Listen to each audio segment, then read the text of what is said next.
Olá meus amigos, olá minhas amigas, a gente continua aqui o nosso curso 1 ano em 7 dias e hoje a gente vai conversar sobre direito tributário.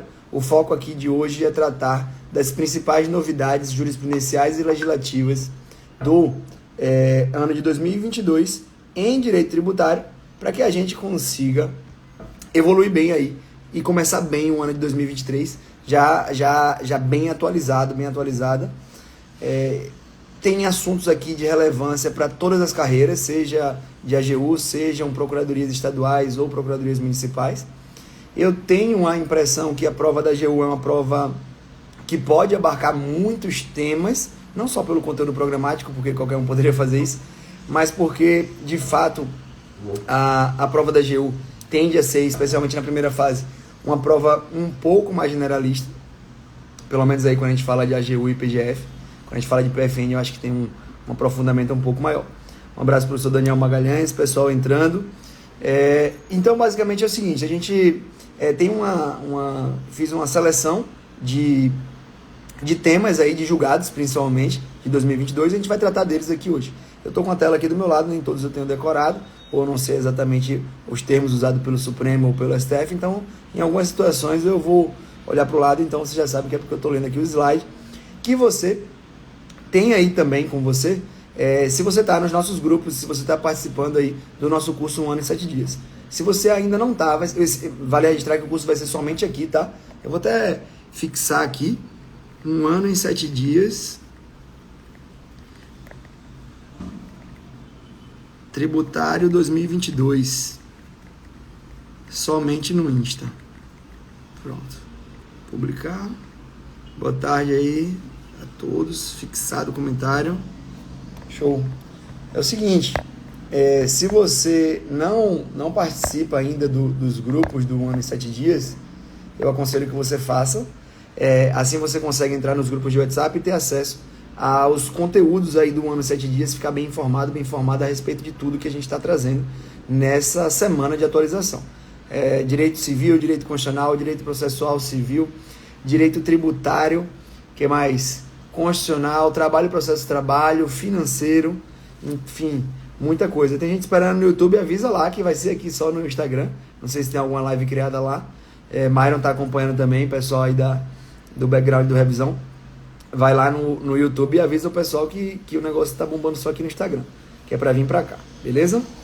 Dandan, obrigado, estamos juntos com os melhores da advocacia pública. Um abraço, meu irmão, valeu, Dandan. Obrigado e vamos nessa. Gente, se você está participando do curso, então você começa aí já abrindo seu material de direito tributário, que é justamente onde estão todos os julgados, a gente vai tratar deles, e assim a gente vai sair daqui hoje, se Deus quiser, bem atualizado em tudo que eu considero mais relevante para 2023. E o esquema aqui da gente hoje vai ser mais ou menos o seguinte: como não dá para explicar absolutamente tudo do que eu vou tratar, e a gente vai tratar de muitos temas, então a gente vai passar aí por imunidades, vai falar de impostos federais, impostos municipais, impostos estaduais, responsabilidade tributária, vamos falar de processo tributário. Então, tem muita coisa.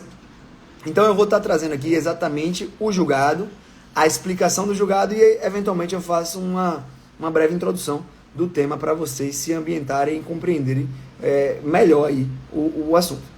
E para começo de tudo, eu quero, a organização aqui ela não é temporal, tá? Então eu vou tratar no início de julgado de dezembro de 2022 e no fim talvez julgado de abril de 2022. Então, a separação aqui é por tema, tá? Então a gente vai ali começar com limitações ao poder de tributar, depois a gente vai evoluindo, vai até chegar nos impostos em espécie e no final a gente termina com o processo tributário. Vamos lá? Se tiver algum problema na conexão, vão me avisando aí, qualquer coisa, vão me avisando e a gente vai conversar. Fechou? Então, feitas essas introduções, com todo mundo entrando, mais de quase 100 pessoas aí já, dá pra gente começar a conversar sobre direito tributário. É o seguinte, vou fazer aqui uma breve introdução, depois a gente vai tratando tema a tema, e mais uma vez peço a vocês, que acompanhem pelos slides para ficarem tendo também esse recurso visual, né? Não só aqui o auditivo, até porque senão vai ficar um pouco cansativo para vocês. Eu sei muito bem como é a aula só com o professor falando, mas vai dar certo. Seguinte, eu vou tratar aqui de 3 temas que eu considero bem importantes e que sempre caem em provas objetivas, subjetivas e até provas orais, e que foram trazidos e foram enfrentados mais uma vez pela jurisprudência do Supremo Tribunal Federal, em algumas situações pelo STJ, em 2022. Primeira delas, casos das empresas estatais e as imunidades tributárias. Gente, ninguém pode mais errar esse tema, tá? Esse é um tema recorrente em provas de primeira fase, sobre a possibilidade ou não de as empresas estatais, as sociedades de economia mistas e as empresas públicas obterem os benefícios, digamos assim, da imunidade tributária recíproca. Esse é um tema muito relevante que tem incidência mega recorrente em provas de concurso. E aí, existe uma lógica por trás disso, que é a lógica que vem sendo tratada pela jurisprudência dos tribunais superiores há muito tempo, que você precisa conhecer e ela vai te fazer acertar praticamente qualquer questão. Que é basicamente a ideia de que as empresas estatais, em regra, devem ser tratadas como pessoas jurídicas de direito privado, não obtendo assim os benefícios das pessoas jurídicas de direito público, entre eles a imunidade tributária recíproca, exceto quanto à imunidade tributária recíproca, quando ela desempenha um serviço público, quando ela atua num regime de prestação de serviço público, casos em que então ela é equiparada aos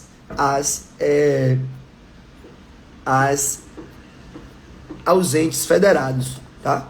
Então, deixa eu só fazer aqui um pedido aqui no grupo aqui.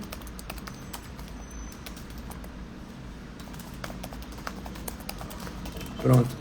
Então, para vocês que vão fazer provas, que fazem questões e que estão estudando, fiquem sempre atentos à ideia de que a maioria das questões traz esse enfrentamento, e aí eu vou tratar do que a Carol está falando aí, se é um regime não concorrencial.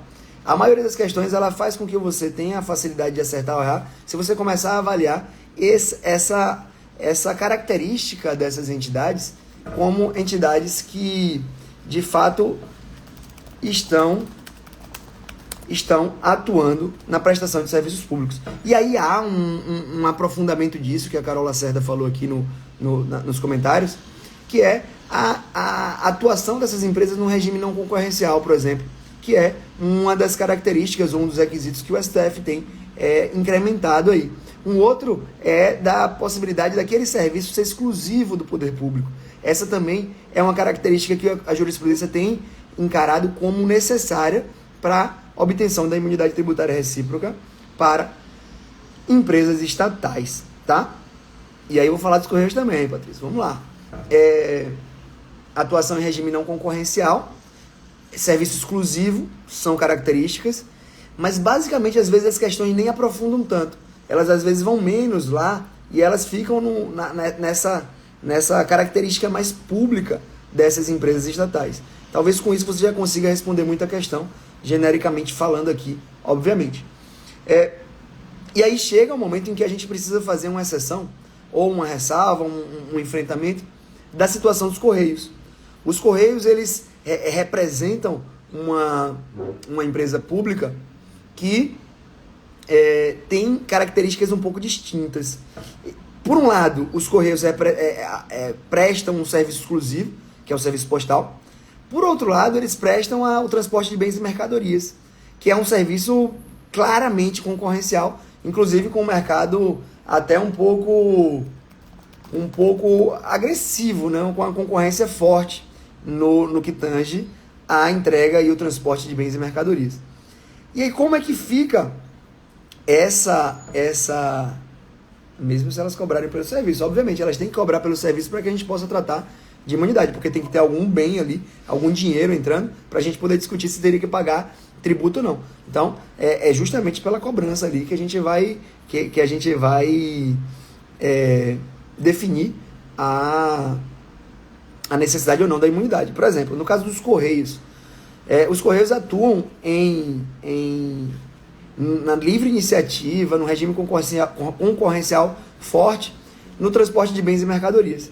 E aí, o Supremo disse quanto ao transporte de bens e mercadorias, estendendo quanto aos Correios especificamente, mesmo em regime não concorrencial, e por isso que é aquela exceção que o colega comentou há pouco, a imunidade tributária recíproca. E o STF vai lá e diz, quanto aos Correios, o seguinte: olha, como ele tem a exclusividade do serviço postal, para que ele se iguale efetivamente ao regime concorrencial dentro do qual ele está inserido na questão do transporte de bens e mercadorias, ele precisa manter essa imunidade. Senão, ele vai acabar sendo prejudicado. Então, a aplicação aí do princípio da igualdade, com a ideia de tratamento igual para os iguais e desigual para os desiguais. Um caso semelhante, falado aqui pelo Marcelo Pianezzola, e também traz, um requisito que vem em muita questão, porque também foi trazido pela jurisprudência, que é a possibilidade de a empresa estatal ter ações negociadas na Bolsa de Valores. Nesses casos em que há ações negociadas na Bolsa de Valores, a Suprema Corte já entendeu que também está afastada a imunidade tributária recíproca. Isso, inclusive, foi alvo de questão no caso da Bolsa. Eu vou ter dificuldade de lembrar a prova, mas foi objeto de questão em 2 provas de Procuradoria de 2022, tá? Caiu questão exatamente sobre isso. Talvez em Rondônia, quase certeza que na PGE Rondônia, na primeira fase, caiu essa questão. O que mais? Por que eu tô falando isso um pouco solto, né? Santa Catarina, Minas Gerais, parece que caiu em mais de um lugar. Em Rondônia acho que caiu também.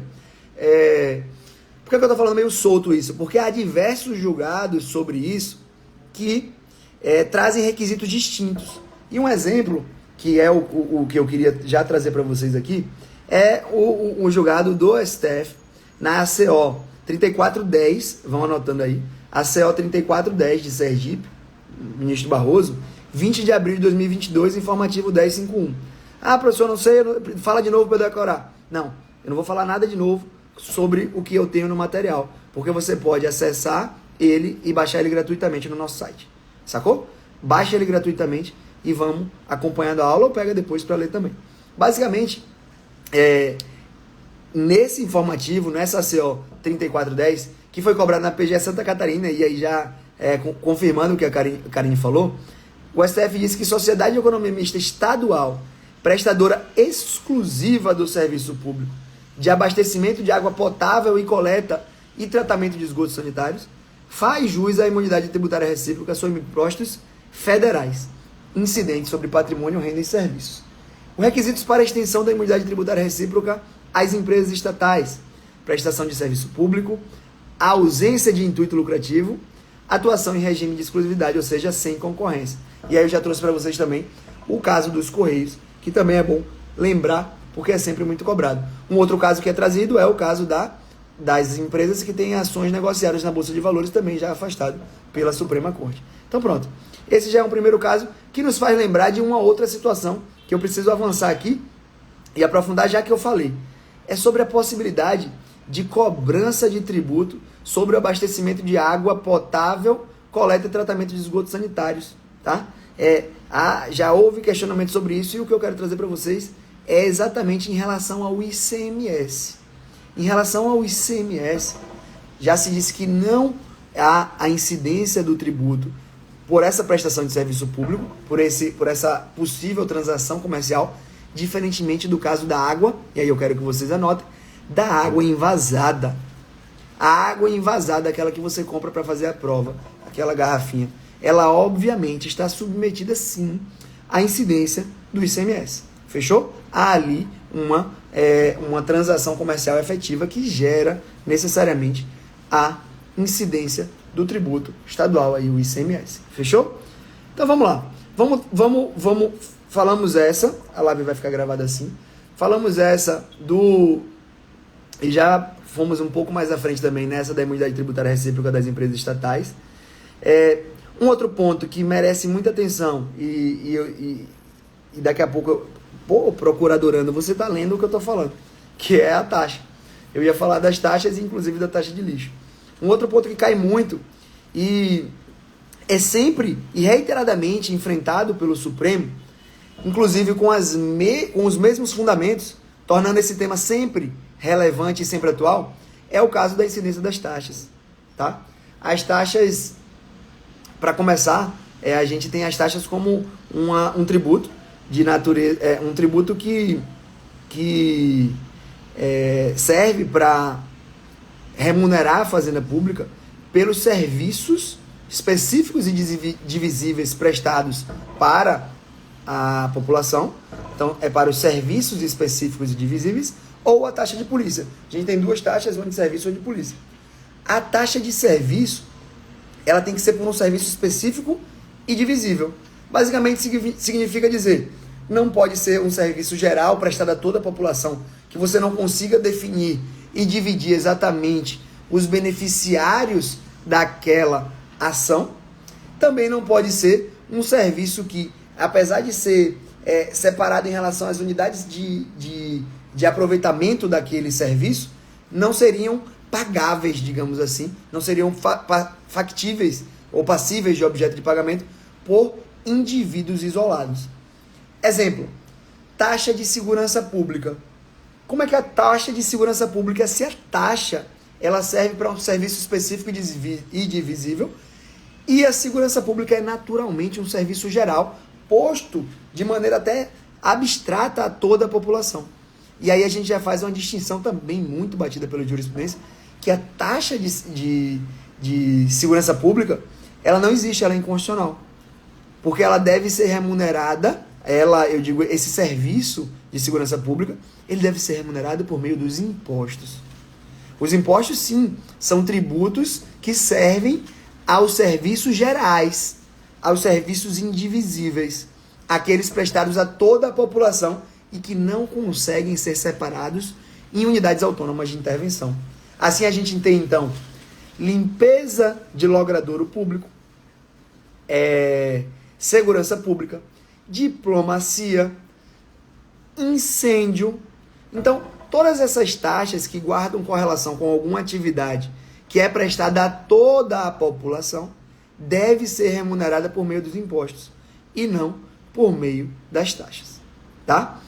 Por que você está falando isso, professor, de modo genérico? Porque a gente tem julgados de 2022 repetindo esse assunto e eu vou tratar deles daqui a pouco, tá? Vou tratar deles daqui a pouco, inclusive sobre uma taxa dos bombeiros aí também, que foi declarada inconstitucional. Acho que a gente trata aqui hoje também dela. Nessa ideia de taxa ainda, é importante falar sobre a necessária correlação, atentem-se bem, a necessária correlação entre o custo da atividade estatal, que deve ser específica e divisível, para que eu possa remunerar por meio de taxa. O custo da atividade estatal deve ser correlacionado com o valor da taxa. Então, não pode haver um descolamento entre o que se paga de taxa e o custo daquela atividade estatal. Significa dizer, basicamente, que a taxa não pode ter um valor muito elevado para um serviço cujo custo não seja tão alto assim. A jurisprudência do Supremo encara isso constantemente, declarando inconstitucionais diversas taxas criadas aí por estados e municípios que tem esse descolamento entre o valor cobrado do usuário e o valor efetivo do custo da atividade estatal. Vamos ver o que mais aqui. Espera aí que eu vou andando aqui conversando com vocês sobre a taxa, que eu tenho que... O negócio de estar no Instagram tem dessas. Vou ter que fechar aqui, ó, e dar uma ligada no ar que tá calor aqui. Seguinte, então, as taxas... A gente falou aí sobre a taxa de serviço. Vou desculpando, mas é o jeito, viu, gente? A gente falou sobre essa taxa de serviço e a gente precisa lembrar também da taxa de polícia. A taxa de polícia, um tema que não tem sido cobrado recentemente, mas é uma introdução que eu preciso fazer sempre também com vocês quando a gente fala de taxa, que é o seguinte: a taxa de polícia, ela deve ser cobrada quando há algum tipo de fiscalização pela administração pública, né? Então, a administração pública, cheguei já de volta, acabou. A administração pública, em alguma medida, exerce o poder de polícia na fiscalização de algumas atividades. E aí eu vou tentar lembrar para vocês algumas, super simples. Fiscalização de comércio em geral, para ver se ele cumpre as regras gerais, fiscalização, sei lá, de açougue, de uma feira livre, de boxe, numa feira, em qualquer lugar. A grande pergunta que eu preciso que vocês saibam, que cai em prova é possível a cobrança da taxa de polícia de determinado particular sem que tenha havido efetivamente o exercício desse poder de polícia em relação a esse particular? Basicamente, é possível que o particular pague a taxa sem que ele tenha sido fiscalizado? Esse é o grande questionamento que pode dificultar um pouco em relação à taxa de polícia. E a resposta é positiva, tá? Por mais estranho que possa parecer inicialmente. É que, segundo a jurisprudência, se admite que o poder de polícia seja prestado não somente pelo exercício porta a porta, individualizado e concreto, mas sim quando há uma determinada estrutura administrativa de fiscalização daquela atividade. Havendo essa estrutura, é possível a cobrança da taxa de polícia, por mais que não tenha havido a fiscalização in loco, efetiva, presencial, em concreto. Então, bastaria estar disponível e existindo essa estrutura administrativa fiscalizatória. Basicamente, isso decorre da evolução, né? Da evolução da tecnologia que permite que, de fato, haja uma fiscalização sem que necessariamente alguém vá lá ver em loco. Porque há muitas atividades que podem ser fiscalizadas eletronicamente. E é isso que a jurisprudência teve que encarar e teve que permitir. Beleza? Chega, tava suando aqui, não sei se dá pra ver aí, mas liguei o ar. Tinha um vento, quando eu comecei a live, começou o calor. E também a agitação vai fazendo a gente só um pouco. Então, beleza. Sobre taxas, a gente tratou disso. Lembra daquela proporcionalidade entre o que se paga e o custo. Sobre responsabilidade tributária é um tema, antes de a gente ainda ir julgado a julgado, tá? Responsabilidade tributária, eu quero lembrar vocês o seguinte. Isso é muito importante. Eu quero que, se você não esteja prestando muita atenção, pare e preste atenção. Porque normalmente eu só falo isso em curso de prova oral. E ainda há gente que... Porque o nível é um pouco mais avançado. É o seguinte, gente. A responsabilidade tributária, ela é prevista no CTN. Tá? Tá lá nos artigos 130 e pouco do CTN, em especial o 134 e o 135. São os dispositivos mais importantes. Tá? Esses são os dispositivos mais importantes sobre a responsabilidade tributária. O que muita gente não se lembra é que, para se responsabilizar tributariamente alguém em relação a uma atividade de determinado imposto, de um determinado tributo, efetivamente, essa previsão precisa encontrar ressonância na legislação do ente. É assim que, e esse foi um julgado de 2022, reiterando inclusive um julgado de 2021, do Supremo. É assim que o Supremo diz o seguinte: olha, é possível, veja só, é possível, isso caiu na primeira fase da PGE Goiás, 2021, é possível responsabilizar o vendedor de um automóvel pelo IPVA ocorrido depois da alienação, caso ele não faça o comunicado de venda para o órgão de trânsito, para o Detran. Mas como pode isso? Isso não está no CTN? Não está. Isso pode porque há previsão na lei estadual nesse sentido e não há malferimento do espectro de responsabilidade tributária trazido pelo CTN. É nessa linha, assunto também cobrado na PGE Goiás, é nessa linha que se declarou inconstitucional a responsabilização tributária do contador e do advogado no Supremo Tribunal Federal, julgando uma lei do Estado de Goiás e uma lei do Estado de Mato Grosso. Estado de Goiás em relação ao contador, Estado de Mato Grosso em relação ao advogado. Mas isso é o simples, isso é o que está lá no julgado. Eu quero que vocês vão além e pensem que é possível sim, eventualmente, responsabilizar contador e advogado, desde que a legislação local traga norma que faça sentido de acordo com a lei geral. que é o CTN. O que se declarou inconstitucional, e se percebe isso ao ler o julgado do STF, os julgados do STF, é a previsão genérica de uma responsabilidade genérica e abstrata a contador e advogado praticamente por qualquer tributo não recolhido, por qualquer sonegação fiscal.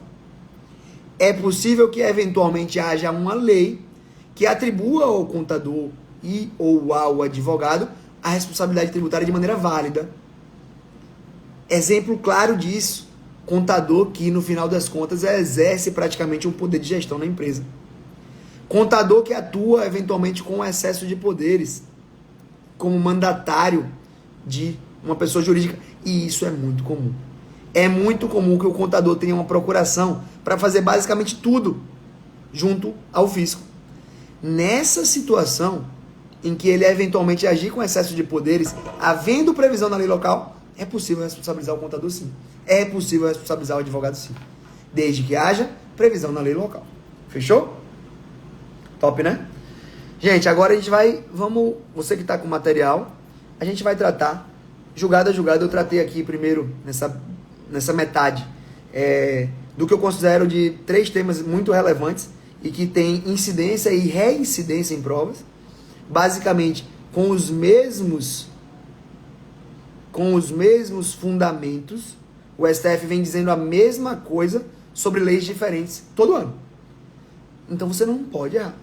Você não pode errar. Você não pode errar dizendo, é um julgado de 2022, eu não tinha lido ainda. Filho, filha, tá repetindo o entendimento. Tá repetindo a razão de decidir. A razão de decidir é a mesma. Você conhece já, você não pode errar mais questão, mesmo não conhecendo o julgado recente. Porque o STF está repetindo muito. Foi basicamente o que o STF fez em 2022, tentando, sendo bem, claro que talvez até injusto aí com a jurisprudência do STF, mas basicamente a gente tem de muito importante, muita coisa repetida. Muita coisa repetida. A live vai ficar salva sim, tá? Então vamos lá. Uma primeira resposta que o STF deu, e aí esqueçam esses 3 temas, agora a gente vai tratando na ordem aqui do material de vocês. Uma primeira resposta que o STF deu em 2022, na ADI 5282, é uma resposta bem óbvia, que é sobre a incidência dos prazos de anterioridade nonagesimal e anterioridade anual. Princípios que estão dentro do macro princípio da não surpresa, que basicamente visam a preservar o contribuinte de alterações majorativas ou que instituem tributo, ou seja, que prejudicam o cara de maneira surpreendente. Ele precisa de quê? Planejamento. Ele precisa poder se planejar. Ele precisa poder conhecer a norma, se preparar para ter aquela carga tributária criada ou majorada. E o STF foi lá na ADI 5282 e disse óbvio, olha, quanto à anterioridade anual e a nonagesimal, a gente não tem a necessidade de que somente depois de encerrada a anterioridade anual se inicie o prazo da contagem da anterioridade nonagesimal. Basicamente se quis dizer, olha, se eu faço uma lei em 2022, ela deve observar a anterioridade anual e a nonagesimal, digamos. Se eu faço ela agora, ela só tem aplicação a partir de 1º de janeiro. Mas esses prazos transcorrem simultaneamente e não sucessivamente. O STF disse isso na ADI 5282. Disse também que não há desvio de finalidade, no caso da lei ordinária, alterar o aspecto temporal do IPVA. Aspecto temporal do IPVA, para viabilizar a um só tempo o respeito à garantia da anterioridade, inclusive nonagesimal, e viabilizar a tributação dos veículos automotores pela alíquota majorada no exercício financeiro seguinte. Então não há desvio de finalidade, no caso da lei ordinária, alterar o aspecto temporal do IPVA. Jogar mais para frente um pouco, para poder se livrar aí da anterioridade anual e nonagesimal e assim poder aplicar, né, o tributo já majorado. Não há desvio de finalidade nessa alteração, tá? Não há desvio de finalidade. ADI 5282 de 2022, ali, né, 17 de outubro. STF, nesse julgado, ainda disse que não se ofende o princípio da igualdade tributária na hipótese de você, de um veículo automotor novo, submeter-se à alíquota distinta de IPVA em relação a um automóvel adquirido em anos anteriores, no lapso temporal ali dos 90 dias da noventena. Isso não representaria uma ofensa ao princípio da igualdade por si só. Caiu na prova da PGA Amazonas, ainda em imunidades. E aí eu vou fazer uma pequena introdução.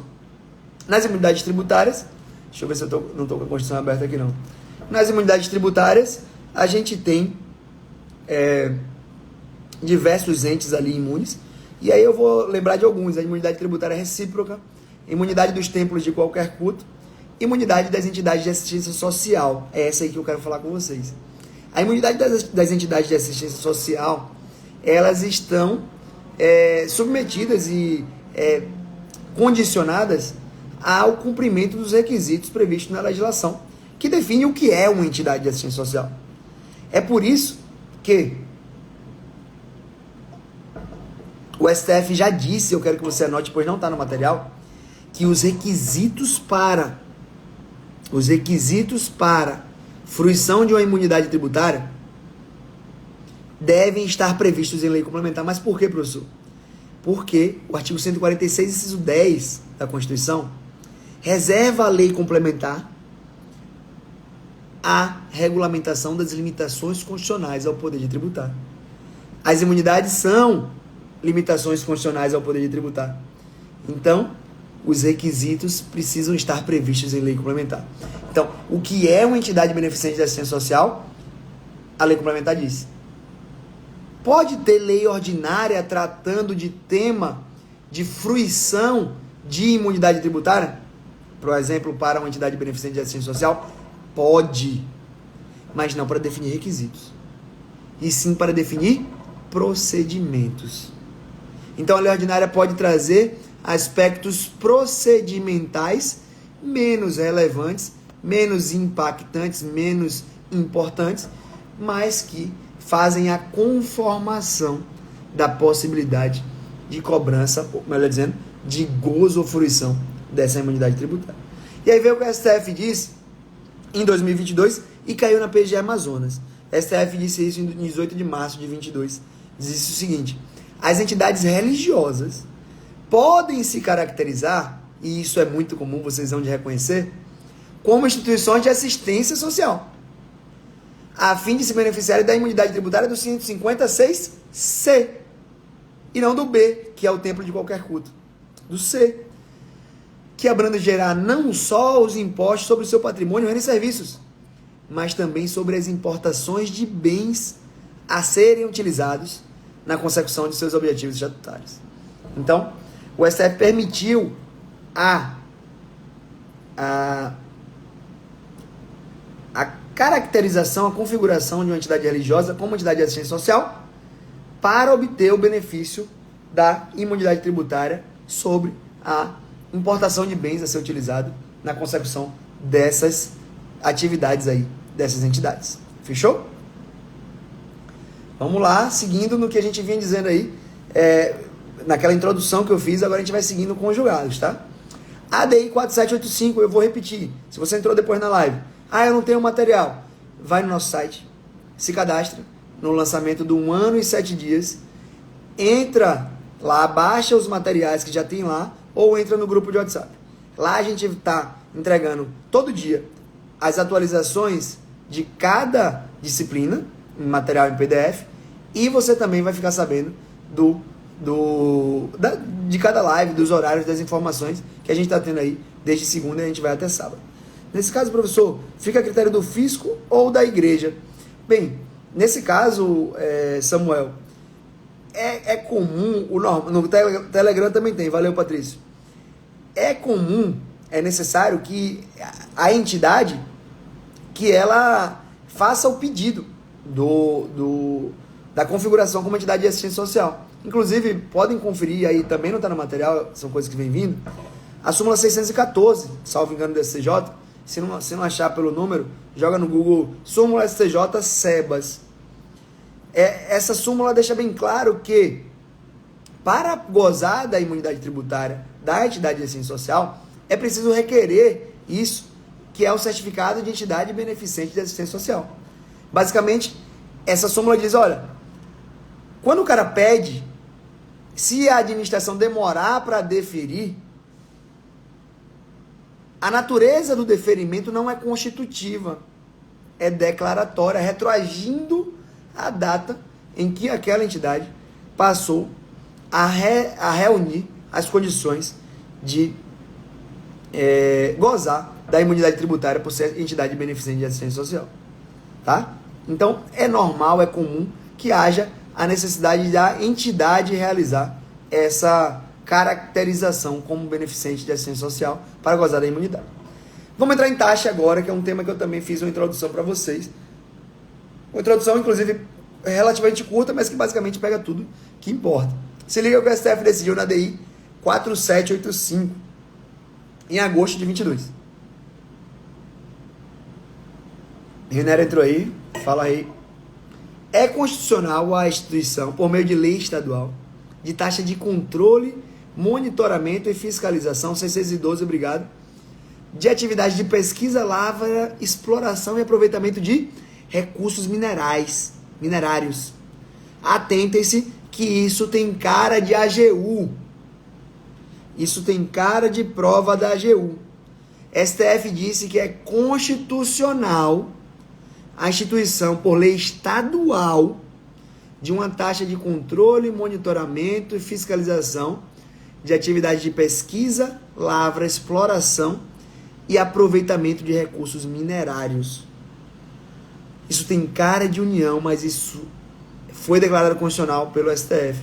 O STF disse que os Estados-membros possuem competência administrativa fiscalizatória sobre recursos hídricos e minerais, desde que informado pelo princípio do quê? Da subsidiariedade. Da subsidiariedade. Então, é possível que a lei estadual traga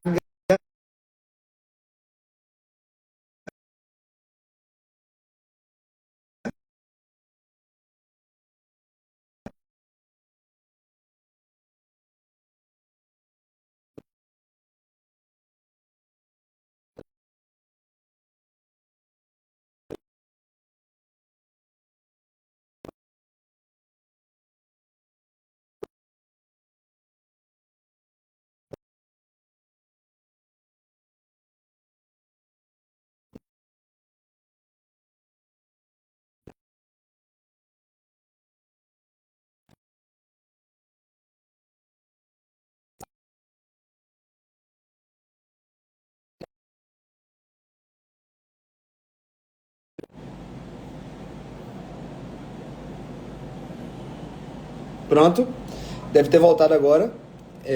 Vai voltar. Quando voltar, vocês vão dizer.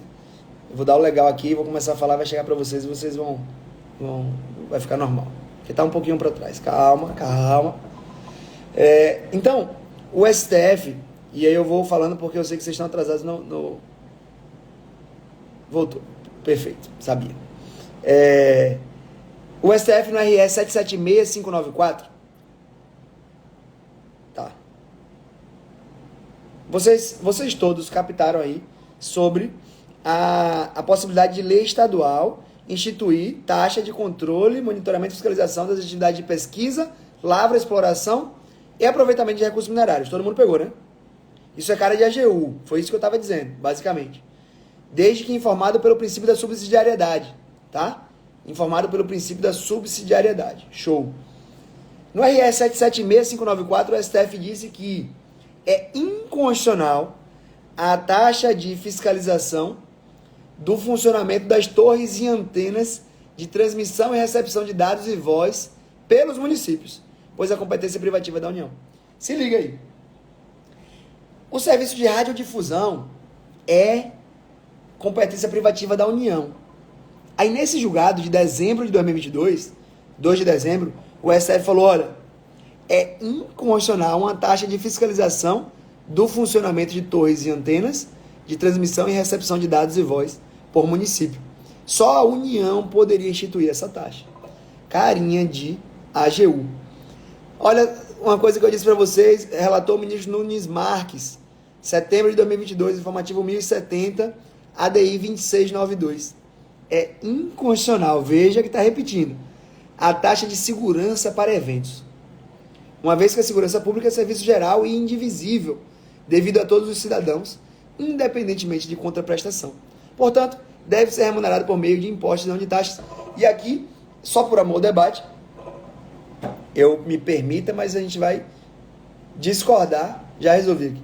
A gente vai discordar do STF aqui, eu vou explicar por quê. O que é inconstitucional é a taxa de segurança pública. Tá? A taxa de segurança pública geral, ela é inconstitucional.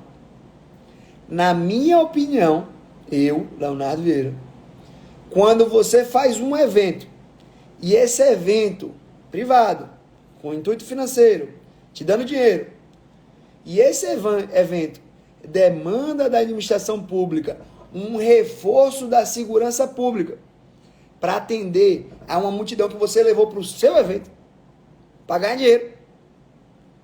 Eu entendo que você, particular, está se beneficiando do imposto geral com uma atividade que deveria ser gerada. Pronto, voltou. Com certeza voltou. E agora a gente continua falando aí. Podem ficar tranquilos que vai voltar. Nesse caso, tá?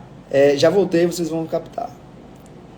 Então, nesse caso, de a segurança para evento, eu entendo que deveria cobrar taxa, porque você está se beneficiando de um serviço que deveria ser geral para uma atividade específica e diferenciada de acordo com suas características. Ela é específica e divisível. Para mim, segurança para evento deveria poder cobrar taxa, mas o STF diz que não. Então esqueça o que eu falei, não serve de nada. Não serve de nada. Pois só para lembrar aí, essa quedinha que tá dando, esse bloqueio, não é nem na internet. É por conta do... Às vezes acontece aqui de alguém me ligar, alguma coisa assim, eu rejeito, e aí o Instagram fica demorando um pouco para voltar. É só isso. A internet tá ok. Agora foi um avisozinho, bateria fraca, algo assim. Mas vai dar para terminar, tá tranquilo, tem mais de 20%. Pois é, Renário pesado na live. Então tá. Gente, é inconstitucional a taxa de segurança para eventos. Tá? É inconstitucional.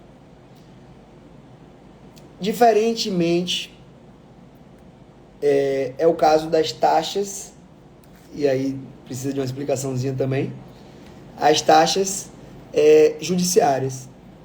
Que taxa judiciária... Pois é, galera, parem de entrar aí, parem de ligar, parem de fazer tudo. Eu tô aqui na live. Seguro. Seguinte. Uma préviazinha antes de explicar esse julgado sobre as taxas. Sobre as custas. As custas judiciais e os emolumentos têm natureza tributária. São taxas. Beleza? Artigo 98, talvez parágrafo 3º, 2º, 1º, 5º, sei lá. Pode procurar aí. Vai falar que as custas judiciais devem ser revertidas para os serviços afetos à justiça, à jurisdição. Então essa é uma taxa, e eu sempre repito isso, é uma taxa de arrecadação vinculada. Para quem não conhece isso, a gente vê isso no começo do nosso curso extensivo. Classificação dos tributos. Vinculado, não vinculado, arrecadação vinculada, arrecadação não vinculada. Basicamente, eu só vou explicar essa que eu estou falando, que a arrecadação vinculada significa que o dinheiro que entrou tem que ser utilizado naquela atividade específica. Então, o dinheiro que entra de um imposto, e aí eu vou ser o melhor exemplo de todos, do IPVA, não é para ser gasto, ou não necessariamente tem que ser gasto, tapando buraco, ou construído pista. Não. O imposto serve sempre para serviço geral. O dinheiro entra, vai para a conta única e dali serve para tudo. Seguindo as regras constitucionais também, por exemplo, de limites mínimos aí para saúde e educação, por exemplo. Diferente a taxa. A taxa depende da lei que a institui. A taxa pode ter arrecadação vinculada ou não, exceto no caso da custa judicial, que constitucionalmente há a exigência da arrecadação vinculada no caso das custas, que são taxas. Tá? STF disse o seguinte sobre as taxas, especificamente sobre as custas e emolumentos judiciais. É válida a cobrança das custas judiciais e emolumentos, tendo por parâmetro o valor da causa. Pra gente parece tão óbvio, mas isso foi julgado pelo STF. Do bem ou do negócio, objeto dos atos judiciais e extrajudiciais. Desde que, e isso a gente já encontra também nos tribunais do país, desde que haja limites mínimo e máximo e haja uma razoabilidade, proporcionalidade, correlação com o custo da atividade. Sacaram?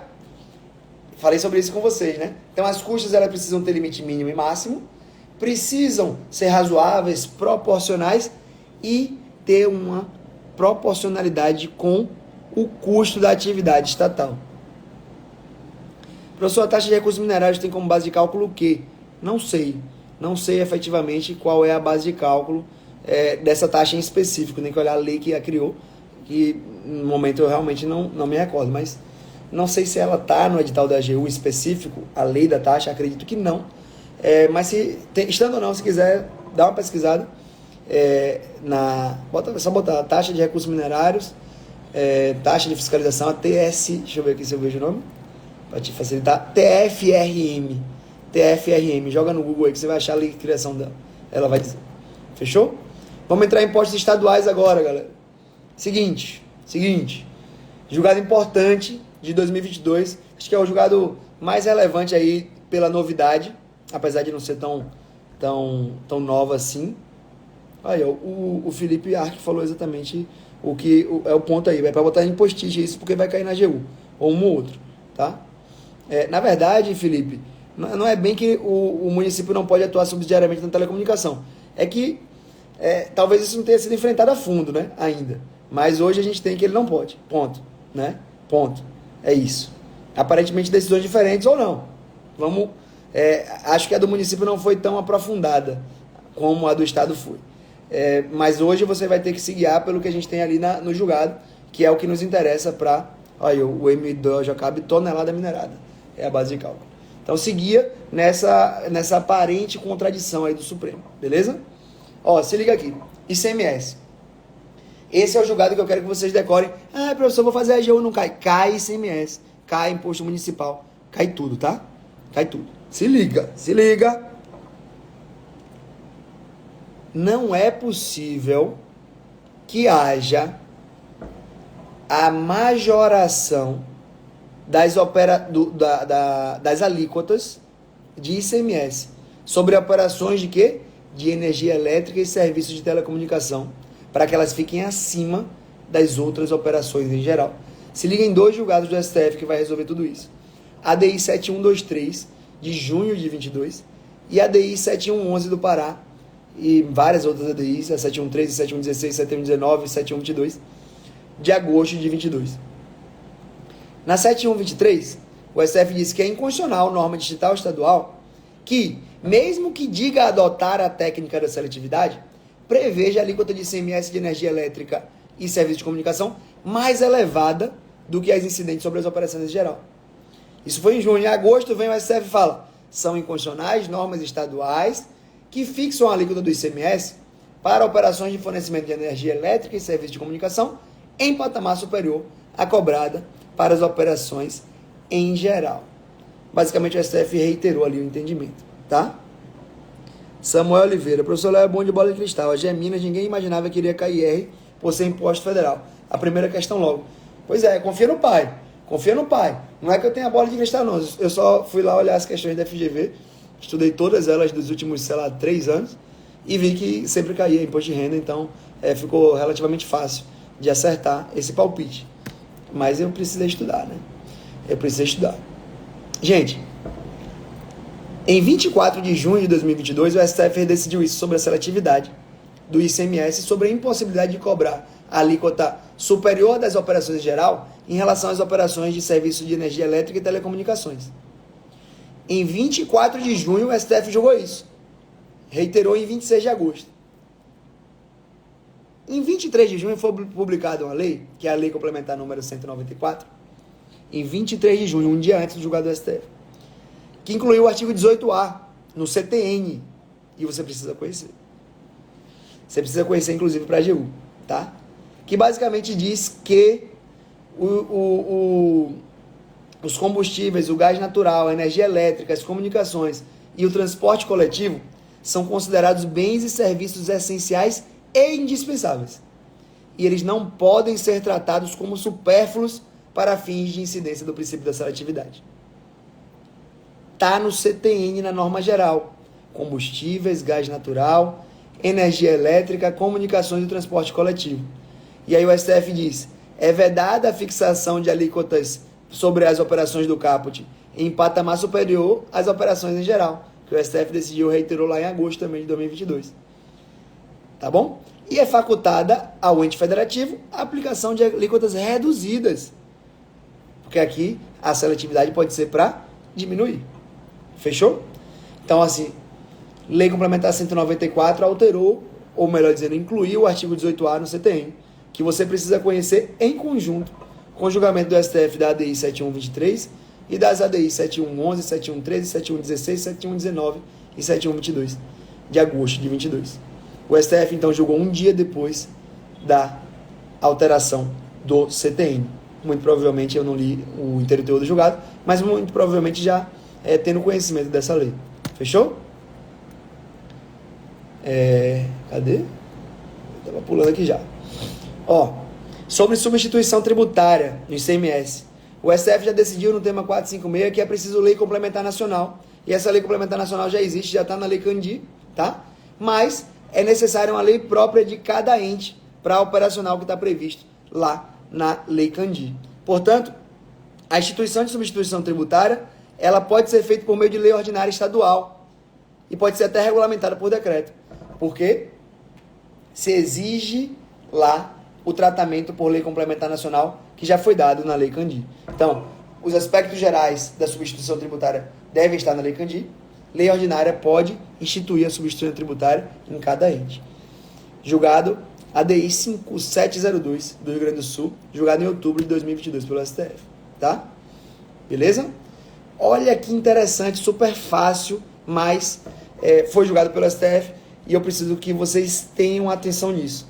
Isso é uma norma de direito financeiro, mas que ela nunca é observada.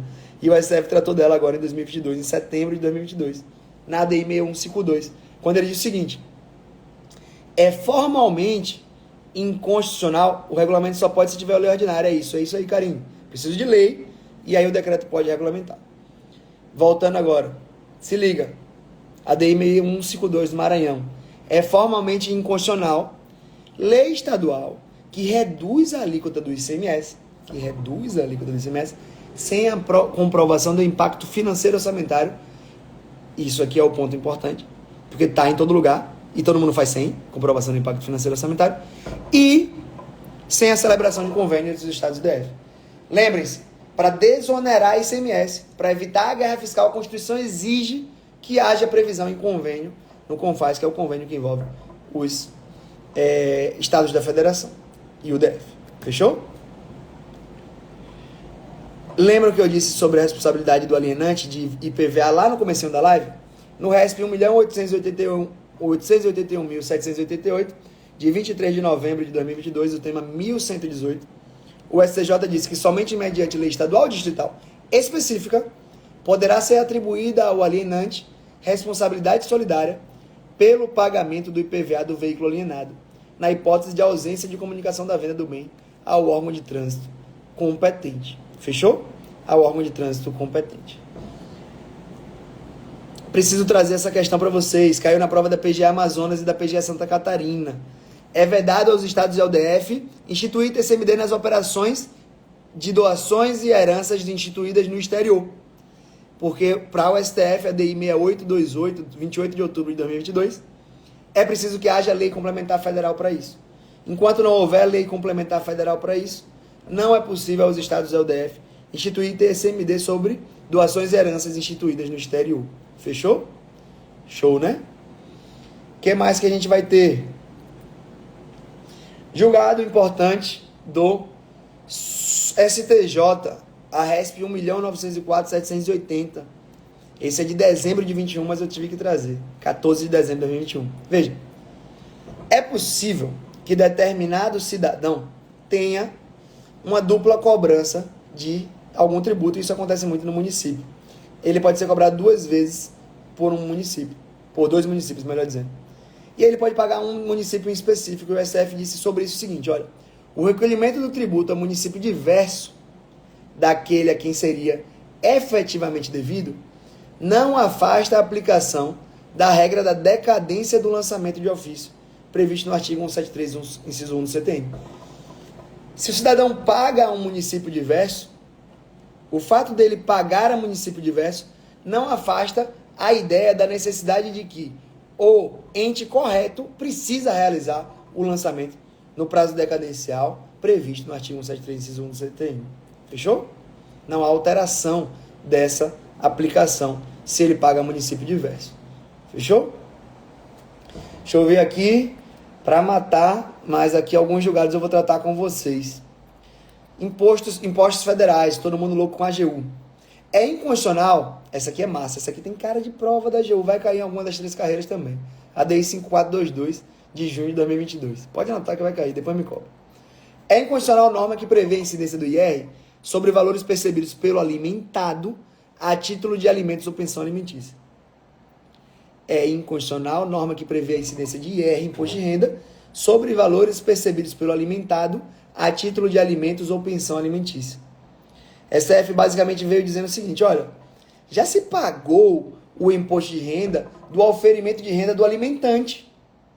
Se eu cobrar também do alimentado, eu vou cobrar 2 vezes o mesmo imposto de renda. Eu recebi 10 mil reais, incido de imposto de renda sobre 10. Eu vou e pago ao alimentado 2 mil. Aí incido de imposto de renda de novo sobre esses 2 mil que já estavam compondo esses 10 mil aqui iniciais. Não, o STF afastou essa possibilidade. Tem carinha de prova da AGU também.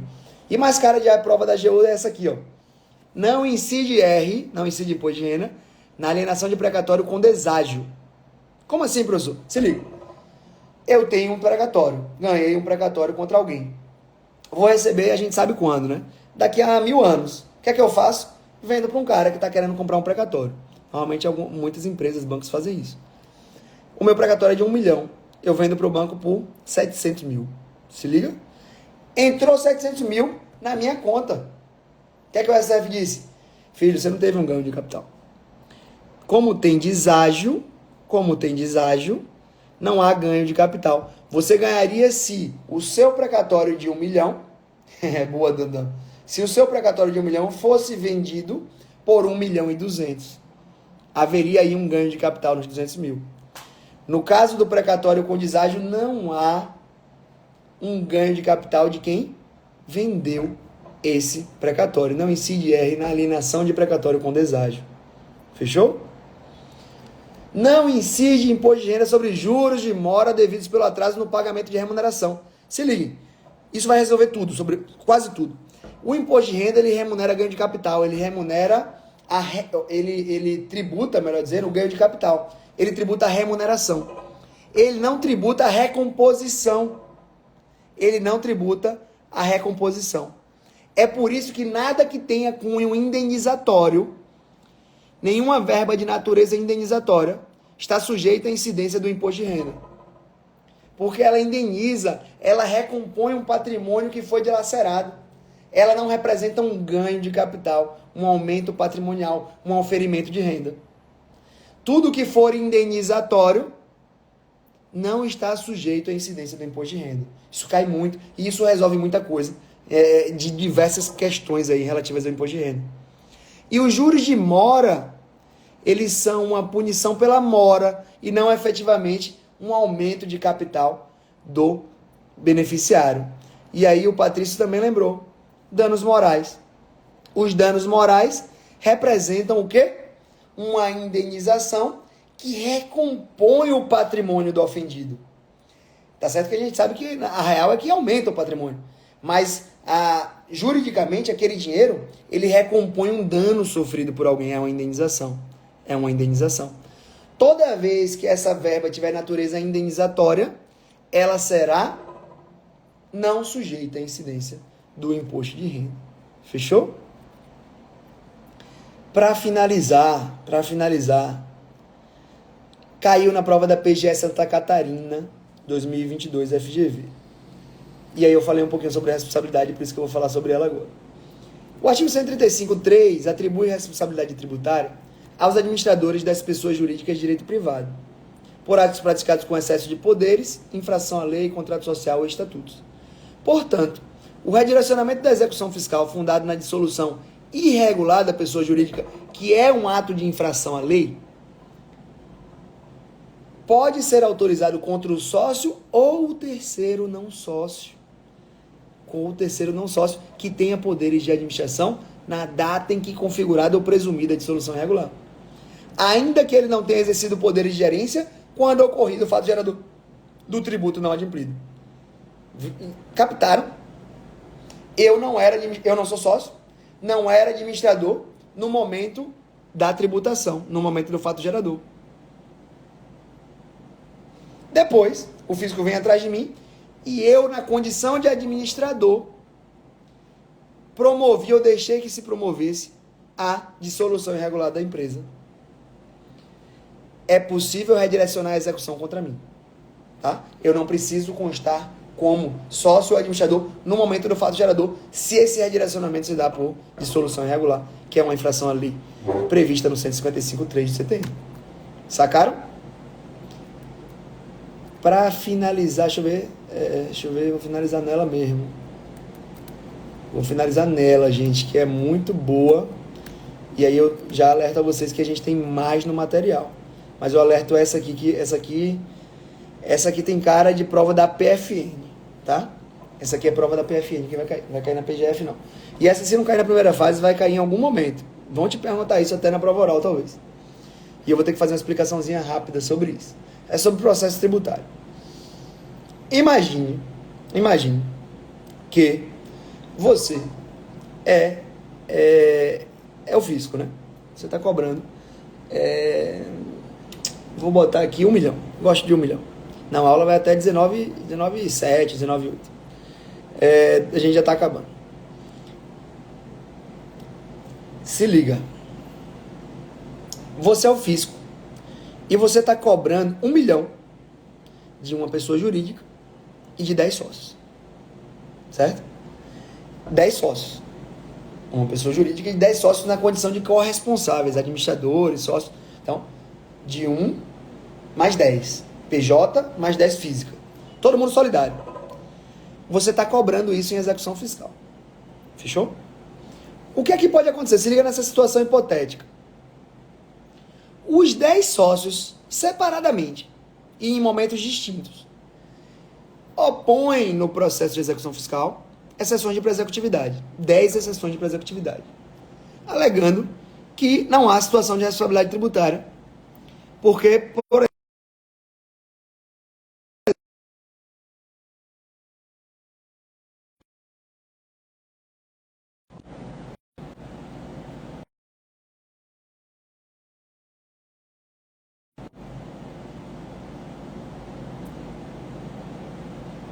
pronto, voltou. E aí eu já vou seguir falando porque eu sei que vocês vão voltar a ouvir. Imagine, então, que esses 10 sócios opuseram essas 10 exceções de pré-executividade. Tá? E é possível que os 10 sócios ganhem essas 10 exceções de pré-executividade. Na hora de condenar a fazenda pública em honorários advocatícios, já voltou. Na hora de condenar a fazenda pública em honorários advocatícios, há a possibilidade, e aí eu vou facilitar um pouco aqui a conta, que a gente sabe que não seria exatamente 10% para todo mundo, mas vamos pensar que há a condenação da fazenda pública em honorários advocatícios para cada um desses sócios em 10% do valor da dívida inteira. O advogado do sócio diz, velho, a responsabilidade é solidária, eu devo tudo, né? Então tem que incidir sobre o valor todo. 10% para 10 sócios sobre o todo. Quanto é que, botem aí nos comentários, quanto é que a fazenda pública, nesse caso, vai pagar de honorários aos 10 advogados dos 10 sócios? Se a dívida é de 1 milhão. Alguém bota aí, quanto é que eu vou pagar ao todo? Vamos lá, vocês precisam responder essa. Na minha situação hipotética, quanto é que eu vou pagar a todos? 1 milhão. Eu vou pagar 1 milhão de honorários, sendo que a dívida é de 1 milhão. O processo é de 1 milhão. Eu vou pagar o valor da causa de honorários. Para as pessoas físicas. Imagina se eu perder ainda para PJ. Imagina se eu perder para PJ, ainda é mais 10%. Eu vou pagar 110% da dívida que eu cobrei. Isso geraria uma incongruência E isso fez com que a Fazenda Pública começasse a questionar isso no Judiciário. E agora, em 6 de dezembro de 2022, o STJ deu a seguinte decisão, que é super preocupante para todos, por causa da ementa dela. Anotem aí. Quer dizer, eu vou dizer, mas não precisa anotar, você pode só baixar. No Aresp, né? Eu gravo no Resp. 2.231.216 de São Paulo, relator ministro Francisco Falcão, informativo 760, o STF disse assim na emenda. E aí você que está com o material, saiba que essa parte em vermelho, eu que coloquei. Em se tratando de exceção de pré-executividade acolhida para excluir sócio do polo passivo de execução fiscal, o proveito econômico corresponde ao valor da dívida executada, devendo ser esta a base de cálculo dos honorários advocatícios de sucumbência, com aplicação do parágrafo 3º do artigo 85 do CPC 15. A ementa dá a entender que o STJ decidiu exatamente nos termos incorretos do exemplo que eu dei, nos termos um pouco malucos do exemplo que eu dei. Mas o julgado não diz isso. O julgado diz que será dividido pelo número de executados. Será o valor total da dívida dividido pelo número de executados, por mais que se trate de responsabilidade solidária. Entrem no Aresp e leiam o inteiro teor, que é super curto. Leiam o relatório e voto. É super curto, acho que 3 páginas. E vejam que o último parágrafo do voto vencedor, que foi por unanimidade, inclusive, do voto do relator, ele diz que vai ser dividido pelo número de executados. Preciso que vocês lembrem disso.